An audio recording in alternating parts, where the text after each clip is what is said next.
I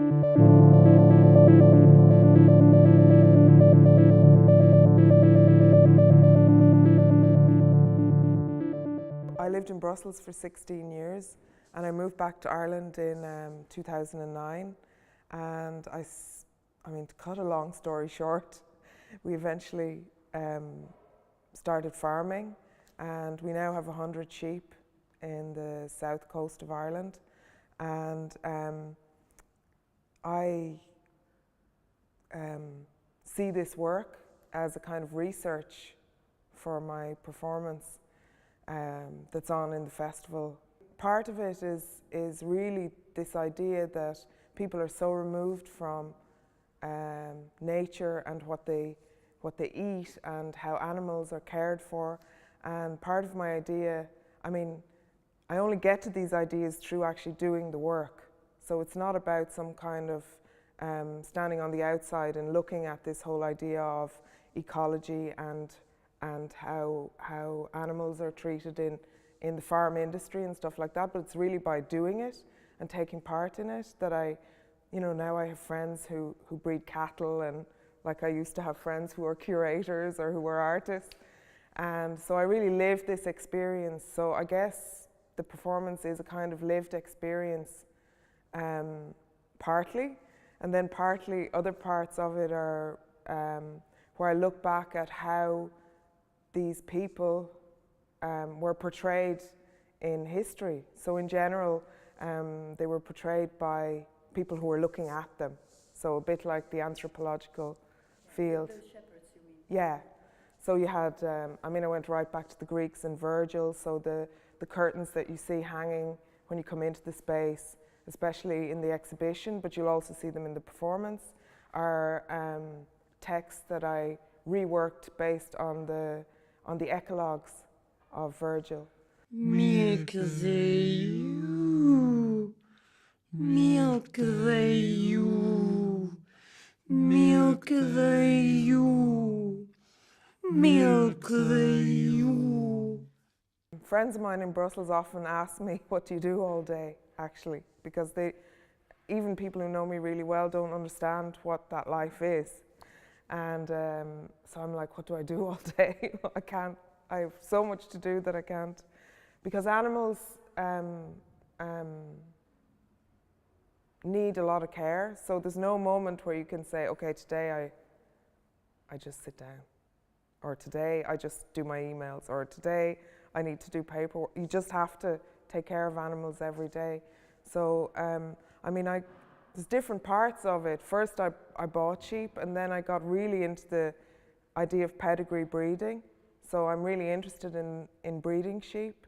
And so the performance deals with different times in the year that we have to go through let's say the big things like the festival moments of sheep. So that's lambing and... The hardest period on the farm is when the sheep are lambing. It's usually in March, and then it's non-stop, around the clock. It's like having a huge family with 74 mothers, all giving birth to multiple babies at the same time. Every hour, night and day, one of us takes shifts. We are like 24-hour midwives. Sometimes in the performance I try to make this analogy between like an exhibition and the sales, for example, because there is that moment of exhibiting the sheep, and there's money, there's dealing with money, and all this thing is so ancient, but it just, maybe the idea of selling art is also ancient, I don't know. And then you have, what's the word I'm trying to think of? You have experts. So you have experts in the art field too. So you have people looking at animals who are going, I like the length of its back, I need a certain shape of ears.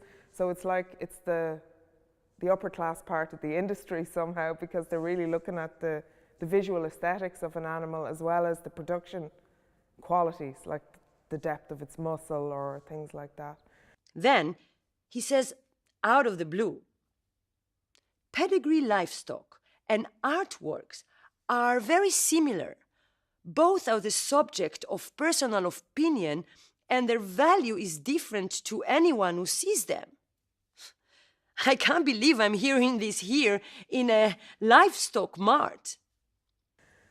So really how I worked with the performers was that Inat especially was really interested in this whole field, and she said, I want to know everything about it, and she came to visit me to work on the farm with me, and after 2 days she was like, okay, now I have to take a break because she was really helping me pull the food out and feed the lambs, and it was a busy time of year. And so what I did to work with them was they actually did interviews like this with me about farming and how technically, if a lamb is difficult to lamb, how do you get it out, and what do you have to do after that, and what happens at the sale. So I would tell them all these stories, and we recorded them, and then I gave it to them, and then they would come in the next day and I'd say, right, Inat, tell me about lambing, and she'd get everything all mixed up, you know, which way the lamb came out and which da-da-da. So we worked like that in a certain way her character is half me, half her, because still it's her way of describing things. And so I would let her tell the story, transcribe it. She would tell it from me telling it to her. Then she would tell it back to me. I'd transcribe it, I'd rewrite it, I'd give it to her again, I'd take away the paper, she'd say it again. I also tried to deal with this idea of oral culture. So these stories of shepherds were passed on like this, but I only kind of realized that through the process of doing it, that, you know, I was in this world of oral culture. And so for me, this piece is the beginning of I think a new series of works that I really concentrate on that idea of, you know, how to tell a story through different people's heads, actually, because they hear you telling it, but they don't remember certain things. So it's nearly like Chinese whispers, you know, it gets passed along. So you get to this quite, you know, in the pedigree sales story, which is the first story that starts off, it's quite a long piece sitting down, which is very unusual. Would be very unusual, I guess, in theatre, that people just sit for 20 minutes telling a story. And but I really like this piece because it makes the opening to everything, you know, the kind of parallels between the art world and the sheep world.